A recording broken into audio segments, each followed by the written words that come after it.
প্রিয় শিক্ষার্থীরা, আশা করি তোমরা ভালো আছো এবং বাসায় ভালোভাবে পড়াশোনা করছো। তো আজকে আমরা গত ক্লাসের ভিত্তিতেই আরো কয়েকটি সমীকরণ ব্যবহার করে কেসি এবং কেপি এর রাশিমালা প্রতিপাদন দেখাবো। এবং ইতিমধ্যে যেগুলা দেখিয়েছিলাম, দ্যাট ইজ গত ক্লাসে, সেগুলি তোমরা অবশ্যই বাসায় করেছো আশা করি। এবং সেই দৃষ্টিকোণ থেকে আমি এখানে যে বিক্রিয়াগুলি আছে, তোমরা একটু বোর্ডের তথ্যগুলি একটু লিখে রাখো। আমি 1 নম্বরে লিখেছি, নিচের বিক্রিয়াগুলির সাহায্যে কেসি এর রাশিমালা প্রতিপাদন করো।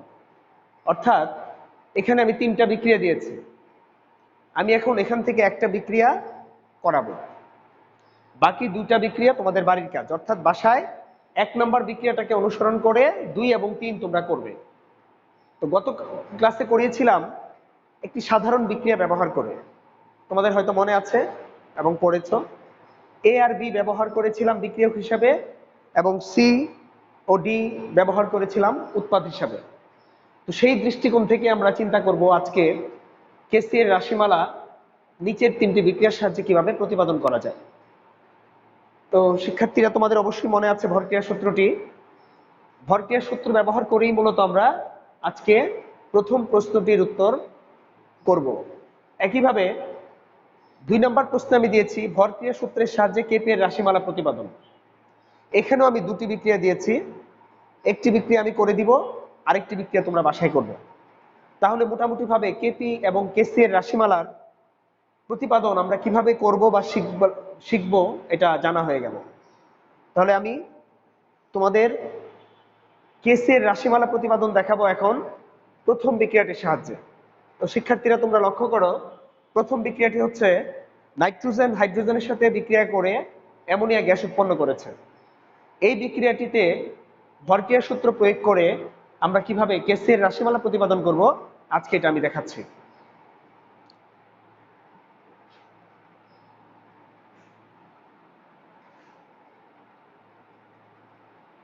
আর 2 নম্বর বিক্রিয়াটি কেপি এর রাশিমালা প্রতিপাদন হবে। 1 নম্বর বিক্রিয়াটি কেসি এর অনুরূপী, অর্থাৎ নাইট্রোজেন হাইড্রোজেনের সাথে বিক্রিয়া করবে আর অ্যামোনিয়া গ্যাস তৈরি করবে। আর 2 নম্বর বিক্রিয়াটি হচ্ছে A2 B2 এর সাথে বিক্রিয়া করে 2AB তৈরি করবে। তো শিক্ষার্থীরা, আমি এখন মুছে ফেলছি। 2 নম্বর বিক্রিয়াটি আমি কেপি এর জন্য দেখাবো আর কেসি এর জন্য 1 নম্বর বিক্রিয়াটি দেখাবো।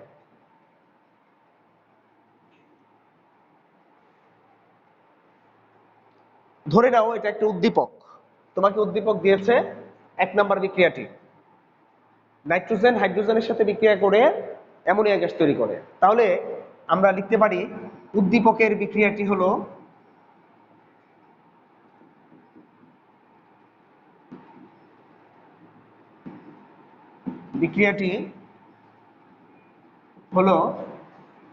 নাইট্রোজেন প্লাস হাইড্রোজেন তৈরি করবে 2 অণু অ্যামোনিয়া, এখানে হাইড্রোজেন 3টা।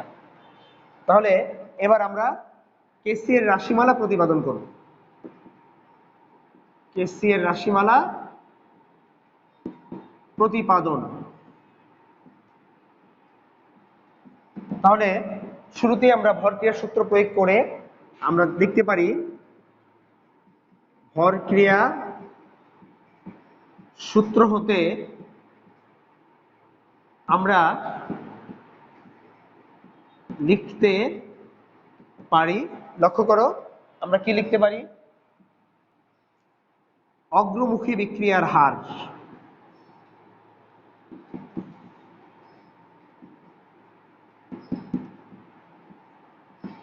is directly proportional। আমাদের বিক্রিয়কটা ছিল কি, নাইট্রোজেন আর হাইড্রোজেন। তাহলে আমরা লিখব কনসেন্ট্রেশন অফ নাইট্রোজেন, অর্থাৎ ঘনমাত্রাকে আমরা থার্ড ব্র্যাকেট দিয়ে প্রকাশ করি, আর সাথে আছে বিক্রিয়কে হাইড্রোজেন। তো শিক্ষার্থীরা, তোমরা একটু লক্ষ্য করো, আমি বলেছিলাম গত ক্লাসে যে হাইড্রোজেন 3 অণু আছে এখানে। যখন আমরা ঘনমাত্রার আকারে লিখব তখন অণু সংখ্যাগুলি পাওয়ারে উন্নীত হবে, অর্থাৎ আমরা হাইড্রোজেনকে কিউব আকারে লিখব। এখন আমরা সমানুপাতিক চিহ্ন উঠিয়ে দিব এবং অগ্রমুখী বিক্রিয়ার হারকে আমরা লিখেছিলাম RF is directly proportional concentration of nitrogen and concentration of hydrogen cube, অর্থাৎ 3 অণু থাকাতে আমরা কিউব লিখেছি। বা আমরা এটাকে কি লিখতে পারি, RF ইজ ইকুয়াল টু, যেহেতু আমরা এই সমানুপাতিক চিহ্নটা অগ্রমুখী বিক্রিয়ার হারের জন্য ব্যবহার করেছি, সেই জন্য এই চিহ্নটা উঠিয়ে যখন আমরা K1 লিখব, তখন আমরা এই সমানুপাতিক চিহ্নটা K1 কে আমরা বলবো অগ্রমুখী বিক্রিয়ার হার ধ্রুবক। তাহলে সমানুপাতিক চিহ্ন উঠিয়ে আমরা লিখলাম কনসেন্ট্রেশন অফ K1 লিখলাম, আর এরপরে লিখলাম concentration of nitrogen and concentration of hydrogen, 3 অণু ছিল কিউব। আমরা একটু সাইড নোট লিখবো, এখানে K1 সমান অগ্রমুখী বিক্রিয়ার হার ধ্রুবক, নাইট্রোজেনের থার্ড ব্র্যাকেটে আমরা লিখব নাইট্রোজেনের মোলার ঘনমাত্রা, আবার হাইড্রোজেনের ক্ষেত্রে থার্ড ব্র্যাকেট দিয়ে লিখব হাইড্রোজেনের মোলার ঘনমাত্রা। তো শিক্ষার্থীরা মনে রাখবে, এখানে কিউব কোন অবস্থাতেই দিবে না, যে থার্ড ব্র্যাকেট দিয়ে তুমি হাইড্রোজেন লিখে কিউব দিয়ে লিখবে হাইড্রোজেনের ঘনমাত্রা, এটা করা যাবে না, কিউবটা লেখা যাবে না। তাহলে আমরা যে বিষয়টা এখন উল্লেখ করলাম সেটা হচ্ছে RF সমান হচ্ছে K1 ইন্টু নাইট্রোজেনের ঘনমাত্রা ইন্টু হাইড্রোজেনের ঘনমাত্রা কিউব, অর্থাৎ 3 অণু থাকাতে আমরা কিউব লিখেছি। যদি 2 অণু থাকতো তাহলে স্কোয়ার লিখতাম। তাহলে আমরা অগ্রমুখী বিক্রিয়ার হারের ক্ষেত্রে RF এর মানটা বের করে ফেললাম। এখন একটু লক্ষ্য করো শিক্ষার্থীরা, এখন আমরা RB-টা বের করব, অর্থাৎ পশ্চাৎমুখী বিক্রিয়ার হার ধ্রুবকটা বের করব। তাহলে আমরা লিখতে পারি অগ্রমুখী বিক্রিয়ার হারের জায়গায়, আমি এটা পুরো নাম মুছে এটাই আমি ব্যবহার করছি, অগ্রমুখীটা তোমরা অগ্রমুখীর জায়গায় লিখো পশ্চাৎমুখী বিক্রিয়ার হার। তখন বিক্রিয়কটা কি হবে, অ্যামোনিয়া। তখন আমি আর নাইট্রোজেন হাইড্রোজেন লিখবো না, এখন আমি কি লিখবো, কনসেন্ট্রেশন অফ অ্যামোনিয়া লিখে, অ্যামোনিয়ার অণু ছিল 2টা, সেই জন্য স্কোয়ার লিখবো। অনুরূপ ভাবে আমরা এটাও মুছতে পারি, এটা RF এর জায়গায় আমরা লিখবো RB। RB মানে কি মনে আছে তোমাদের? RB মানে হচ্ছে রিঅ্যাকশন অফ ব্যাকওয়ার্ড, অর্থাৎ পশ্চাৎমুখী বিক্রিয়ার হার। তাহলে আগে লিখেছিলাম K1, এখন লিখবো K2, আর এখানে আমরা কি ব্যবহার করব, অ্যামোনিয়া। তাহলে অ্যামোনিয়া স্কোয়ার। তো ঠিক আছে শিক্ষার্থীরা, আশা করি তোমরা বুঝতে পেরেছো যে পশ্চাৎমুখী বিক্রিয়ার হার আমরা যদি ভল্টের সূত্র হতে লিখি, তাহলে reaction of backward is directly proportional concentration of ammonia square. অনুরূপভাবে সমানুপাতিক চিহ্ন উঠিয়ে আমরা K2 লিখেছি। একটু আগে K1 যখন লিখেছিলাম তখন সেটাকে আমরা দিয়েছিলাম অগ্রমুখী বিক্রিয়ার হার ধ্রুবক, এখন আমরা লিখব পশ্চাৎমুখী বিক্রিয়ার হার ধ্রুবক, পশ্চাৎমুখী বিক্রিয়ার হার ধ্রুবক।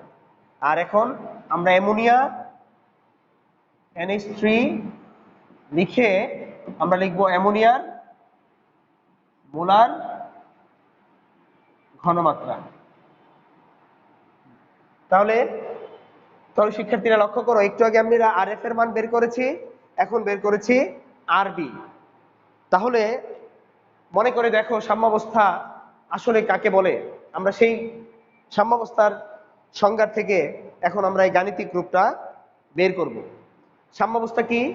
সাম্যাবস্থা হচ্ছে কোনো একটি রাসায়নিক বিক্রিয়ায় যখন উভমুখী অবস্থায় থাকবে, তখন অগ্রমুখী বিক্রিয়ার হার এবং পশ্চাৎমুখী বিক্রিয়ার হার যদি সমান হয়, তাহলে তাকে আমরা রাসায়নিক সাম্যাবস্থা বলি। তাহলে আমরা লিখতে পারি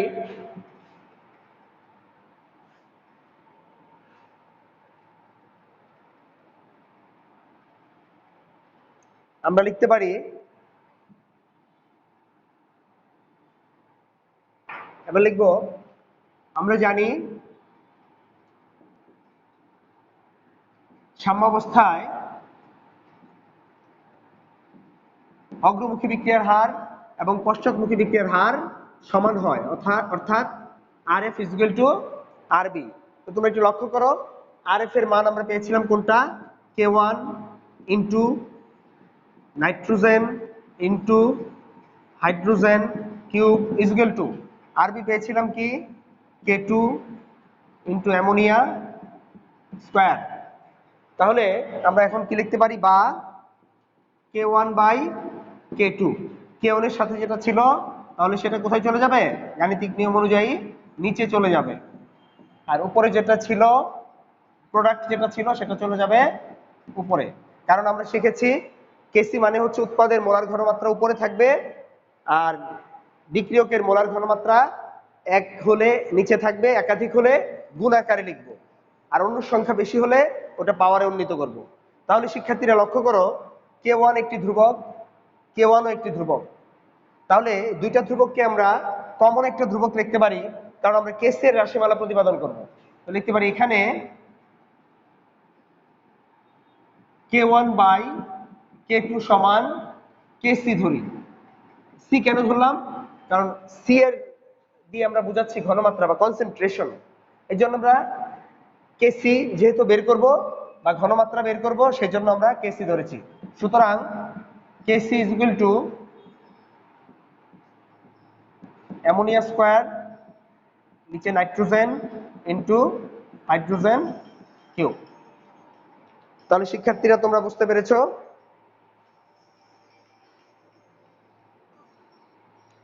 তাহলে তোমরা বুঝতে পেরেছো যে কিভাবে আমরা কেসি এর রাশিমালা বের করব যখন অণুর সংখ্যা বেশি থাকে। এখন আমরা সরাসরি ইচ্ছাগুলো বের করে ফেলতে পারি এই গাণিতিক প্রতিপাদন ছাড়াও। তোমরা একটু লক্ষ্য করো আমরা কিভাবে বের করব।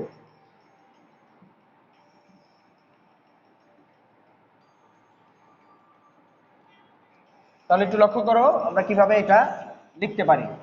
যদি ধরো এরকম একটা বিক্রিয়া থাকে, এক SO2 প্লাস O2 তৈরি করবে 2 SO3, এখানে 2।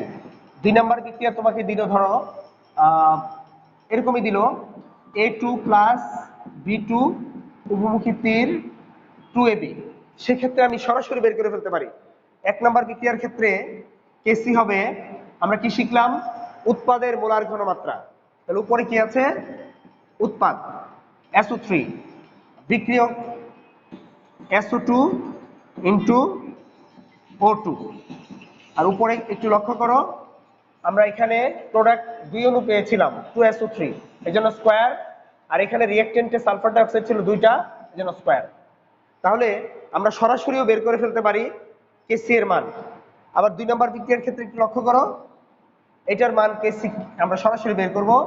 উৎপাদ কোনটি, AB, তাহলে AB লিখে কয় অণু আছে, AB 2 অণু, এটাকে স্কোয়ার লিখে ফেলবো। আর বিক্রিয়ক কি, A2 আর B2, তাহলে নিচে লিখবো A2 আর B2। তাহলে শিক্ষার্থীরা আমরা বুঝলাম যে কেসি এর রাশিমালা প্রতিপাদন ছাড়াও আমরা কিভাবে সরাসরি একটি বিক্রিয়া হতে কেসি এর মান বের করতে পারি। তাহলে শিক্ষার্থীরা আমি 3টা বিক্রিয়া দিয়েছিলাম কেসি এর রাশিমালা প্রতিপাদনের জন্য, সেই ক্ষেত্রে আমি একটি বিক্রিয়া প্রতিপাদন করেছি, বাকি 2টি বিক্রিয়া তোমরা বাসায় প্র্যাকটিস করবে, অর্থাৎ এই নিয়মটা অনুসরণ করে সমাধান করবে। তাহলে আমরা জানলাম কেসি এর রাশিমালা প্রতিপাদন। তো ঠিক আছে শিক্ষার্থীরা, এবার আমরা চলে যাই কেপি এর রাশিমালা প্রতিপাদন। এইভাবে আমরা বের করব, তবে অ্যামোনিয়ারটা বের না করে আরেকটা নতুন বের করি, তোমরা একটু লক্ষ্য করো।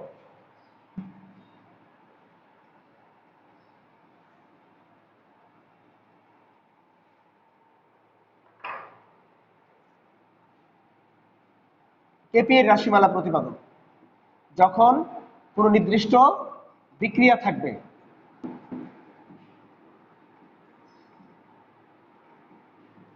প্রতিপাদন, তাহলে কোন বিক্রিয়াটির ক্ষেত্রে A2 প্লাস B2 2AB, তাহলে এই বিক্রিয়াটির ক্ষেত্রে তুমি কেপি এর রাশিমালা প্রতিপাদন করবে ভরক্রিয়া সূত্রের সাহায্যে। তাহলে আমরা কি লিখতে পারি, কেপি হচ্ছে আংশিক চাপের সাম্যাঙ্ক, অর্থাৎ সাম্য ধ্রুবক, এটা আংশিক চাপের জন্য আমরা বের করব। তাহলে আমরা কি লিখতে পারি, ভরক্রিয়া সূত্র হতে আমরা লিখতে পারি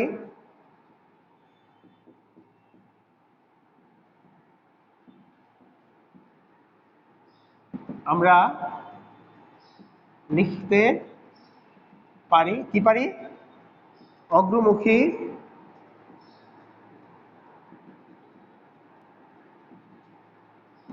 বিক্রিয়ার হার ইজ ডিরেক্টলি প্রপোর্শনাল। আমরা পি এ টুটা নিচে লিখবো, অনুটা নিচে লিখবো পি এর নিচে। আগে যেমন লিখেছিলাম পি এ পি বি, এখন লিখেছি P A two P B two, কারণ এ টু পুরাটাই একটা অণু, বি টু পুরাটাই একটা অণু।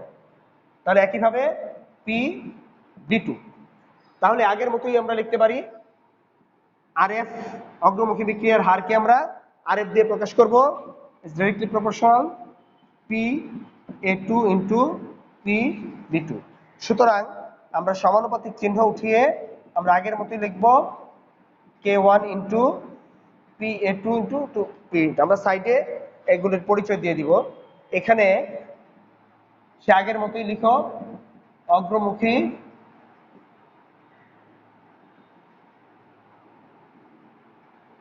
বিক্রিয়ার হার ধ্রুবক, তারপরে আমরা লিখতে পারি পি এ টু সমান এ টু এর আংশিক চাপ, পি বি টু সমান বি টু এর আংশিক চাপ। তাহলে শিক্ষার্থীরা একটু লক্ষ্য করো, আমরা আর এফ এর মানটা বের করে ফেললাম, অনুরূপভাবে আমরা আরবি এর মানটা বের করে ফেলি।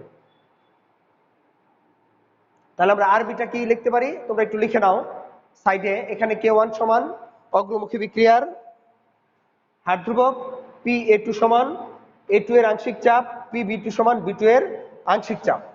তাহলে আমরা এখন এই অংশটা মূলত আর এফ এর জন্য লিখেছি। এখন আমরা বের করব আর বি এর মানটা। একইভাবে লিখব পশ্চাৎমুখী বিক্রিয়ার হারের সময় প্রোডাক্ট ছিল এবি। তাহলে আমরা লিখবো কিভাবে একটু লক্ষ্য করো, পি লিখে এবি লিখবো নিচে, আর দুই অণু ছিল দুইটা হবে পি স্কোয়ার। শিক্ষার্থীরা খেয়াল করো, পি এর উপরে স্কোয়ার দিবে, কিন্তু এই এবি এর সাথে টু বা এবি স্কোয়ার লিখবে না।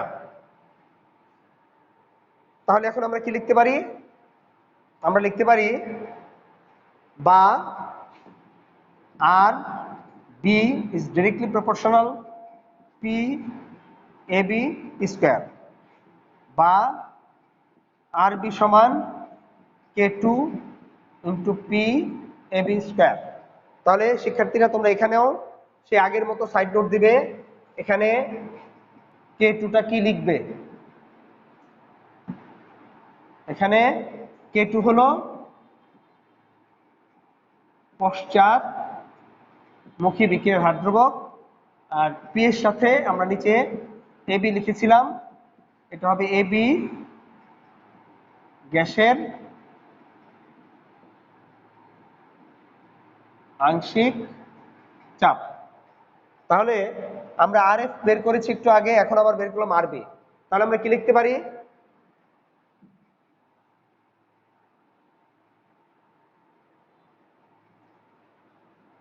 সুতরাং সাম্যাবস্থা আমরা কি জানি, আর এফ সমান আরবি, বা আর এফ এর মান কত ছিল, ছিল K one into P A two into P B two is equal to K two into P A B square. তাহলে আমরা কি লিখতে পারি, বা K one by K two is equal to K one এর সাথে যেটা ছিল রিঅ্যাকট্যান্ট সেটা নিচে চলে যাবে, আর কে টু এর সাথে যেটা ছিল পি এ বি চলে যাবে।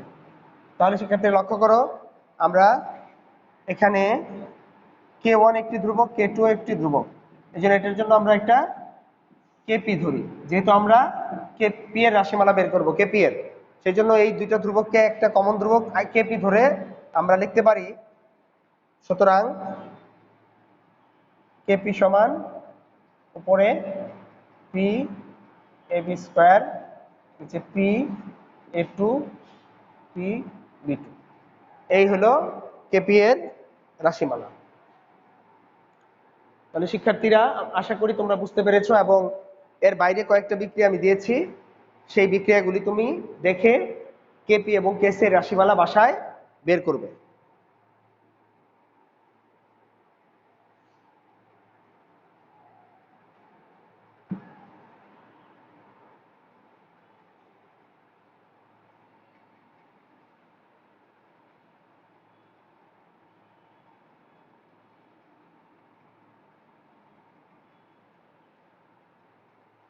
তাহলে তোমরা একটু মনোযোগ দিয়ে বিষয়টি লক্ষ্য করো। আজকে এবং গত ক্লাসে আমরা যেগুলো আলোচনা করেছি এগুলি কিন্তু ভালো করে অবশ্যই খাতায় লিখে প্র্যাকটিস করবে।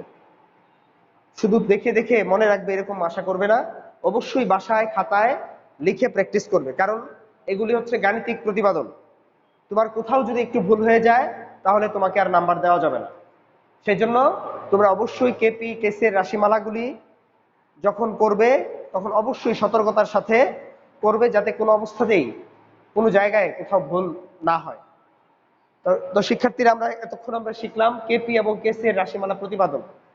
এখন আমরা কেপি এবং কেসি এর একক কিভাবে নির্ণয় করা যায় সেই বিষয়টা আজকে দেখব। তো কয়েকটি বিক্রিয়া আমি লিখছি, তোমরা একটু লক্ষ্য করো। কেপি এবং কেসি এর একক, ধরো আমি বিক্রিয়া দিলাম এখানে 3টা বা 4টা, PCl5। এখন আমরা করব কেপি ও কেসি এর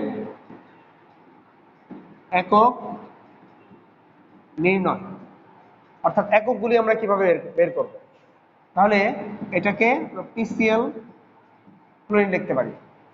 2 নম্বর বিক্রিয়া লিখতে পারি A2 প্লাস B2 তৈরি করতে পারে 2AB। 3 নম্বর বিক্রিয়া আমরা লিখতে পারি সালফার ডাইঅক্সাইড প্লাস অক্সিজেন তৈরি করবে সালফার ডাইঅক্সাইড 2 2। 4 নম্বর আমরা লিখতে পারি, এভাবে আসতে পারে AX5 AX3 প্লাস X2, অর্থাৎ এইটাকে এইভাবে আসতে পারে। আবার এইভাবে হাইড্রোজেন প্লাস আয়োডিন তৈরি করবে 2টি হাইড্রোজেন আয়োডাইড। লক্ষ্য করো এটার সাথে এটা এইভাবে আসতে পারে। তারপরে আসতে পারে 6 A2 প্লাস 3B2 তৈরি হবে 2AB3, বা এটাকে আবার এইভাবে আসতে পারে N2 প্লাস 3H2 তৈরি করবে 2 অ্যামোনিয়া। তো শিক্ষার্থীরা লক্ষ্য করো, আমি এখানে 7টি বিক্রিয়া লিখেছি, তোমরা বিক্রিয়াগুলি উঠাও। আমি আরেকবার বলছি। 1 নম্বর বিক্রিয়াটি হচ্ছে ফসফরাস পেন্টাক্লোরাইড, এটাকে উত্তপ্ত করলে আমরা ফসফরাস ট্রাইক্লোরাইড এবং ক্লোরিন পাই। 2 নম্বর বিক্রিয়া A2 প্লাস B2 তৈরি করবে 2AB। 3 নম্বর বিক্রিয়া 2টা সালফার ডাইঅক্সাইড প্লাস অক্সিজেন তৈরি করবে 2 অণু সালফার ট্রাইঅক্সাইড। 4 নম্বর বিক্রিয়ার দিকে লক্ষ্য করো শিক্ষার্থীরা, AX5 উভমুখী তীর দিয়েছি, তৈরি করেছে AX3 এবং X2। এই ক্ষেত্রে তুমি একটু লক্ষ্য করো 1 নম্বর বিক্রিয়া এবং 4 নম্বর বিক্রিয়া অনুরূপ, একই চিন্তা করতে হবে। AX5 বলতে A হচ্ছে ফসফরাস, এখানে X হচ্ছে ক্লোরিন, তাহলে 1 করলে আমরা 4 করতে পারবো, একই বিক্রিয়া। তারপরে লক্ষ্য করো শিক্ষার্থীরা, 5 নম্বর বিক্রিয়াটা হচ্ছে হাইড্রোজেনের সাথে আয়োডিন বিক্রিয়া করে 2 অণু হাইড্রোজেন আয়োডাইড তৈরি করেছে। এটার সাথে মিল রেখে 2 নম্বর বিক্রিয়াটিও তুমি করতে পারো। A2 প্লাস B2 তৈরি করেছে 2AB, অর্থাৎ 2 এবং 5 একই, 1 এবং 4 একই। এরপরে তোমরা 6 নম্বর বিক্রিয়াটা লক্ষ্য করো, সেখানে আমরা দেখছি A2 প্লাস 3B2 তৈরি করেছে 2AB3। সেক্ষেত্রে আমরা 7 নম্বর বিক্রিয়াটা আবার যদি লিখি, নাইট্রোজেন প্লাস 3 অণু হাইড্রোজেন তৈরি করছে 2 অণু অ্যামোনিয়া। তাহলে 6 এর সাথে আবার 7 এর বিক্রিয়ার সিমিলারিটিস আছে, অর্থাৎ সাদৃশ্য আছে। এইটা এবং এইটা একই, শুধু A2 এর জায়গায় তুমি N2 লিখবে, B2 এর জায়গায় H2 লিখবে, বাকি কাজ সে আগের মতো। তাহলে এখান থেকে আমি তোমাদের কয়েকটা, অন্তত 2টা বা 3টা কিভাবে তুমি এখান থেকে কেপি এবং কেসি বের করবে সেটা আমি দেখাচ্ছি, একক কিভাবে দেখাবে একটু লক্ষ্য করো।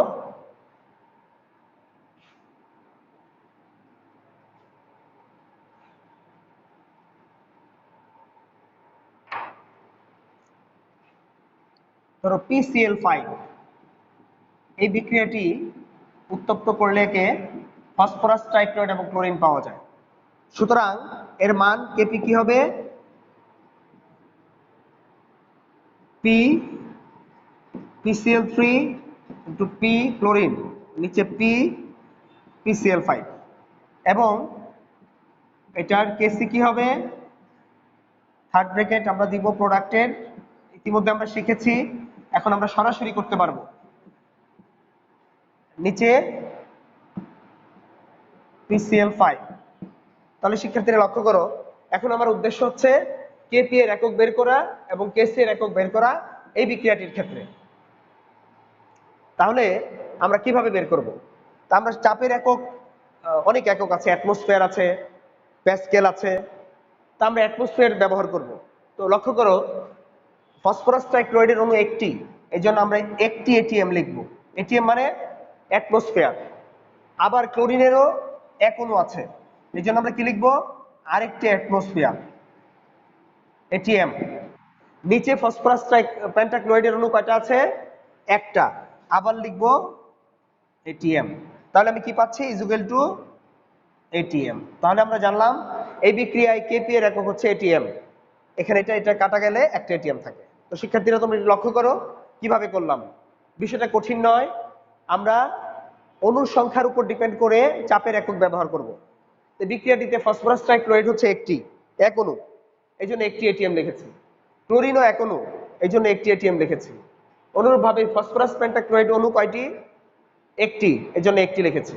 তাহলে উপরে দুইটা এটিএম, নিচে একটি এটিএম। আমরা যদি একটা একটা এটিএম কাটি তাহলে একটা এটিএম থাকে। তাহলে শিক্ষার্থীরা আশা করি বুঝতে পেরেছো কিভাবে আমরা একক বের করব কেপি এর। এবার বের করি আমরা কেসি এর একক। একটু লক্ষ্য করো, তাহলে আমরা জানি ঘনমাত্রার একক হচ্ছে মোল পার লিটার।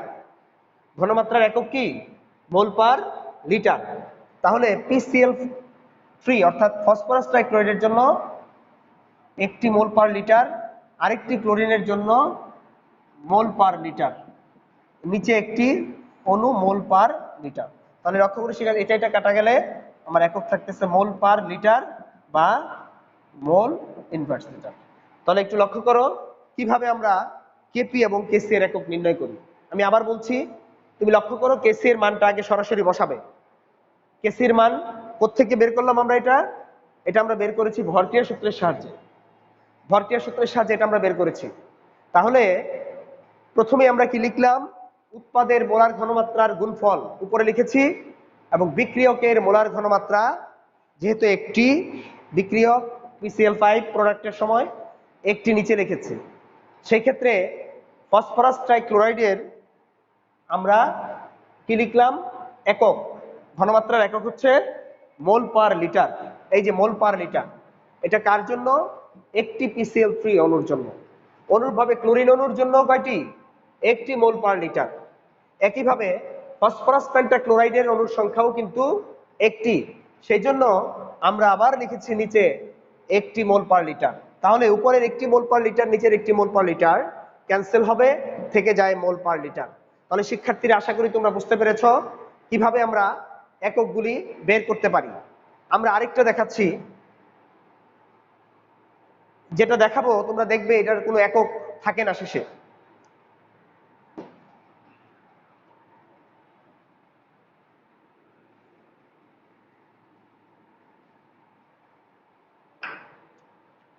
দুই নাম্বার, যে কোনো একটি বিক্রিয়া ওখান থেকে নিচ্ছি, A2 প্লাস B2 তৈরি করবে 2AB।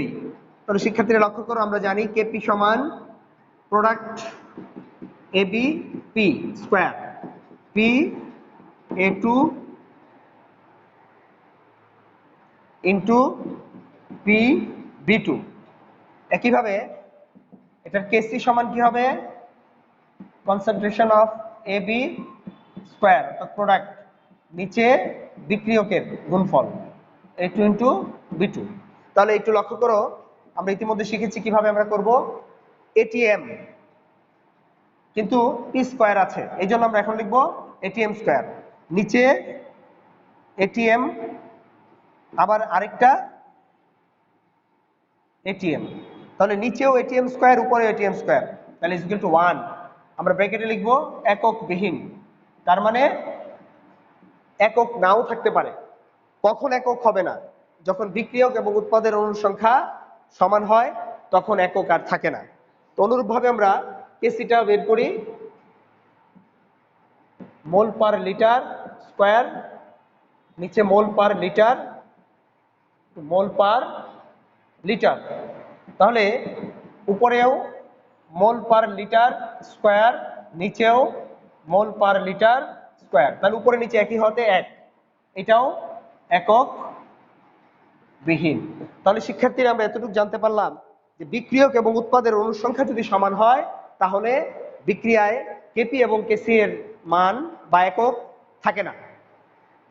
তাহলে মনোযোগ দিয়ে তোমরা এগুলা বাসায় করবে। দুইটা আমি করে দিয়েছি, বাকি 5টা আমি বোর্ডে লিখেছিলাম, ওই 5টা তুমি কেপি এবং কেসি এর জন্য বের করবে।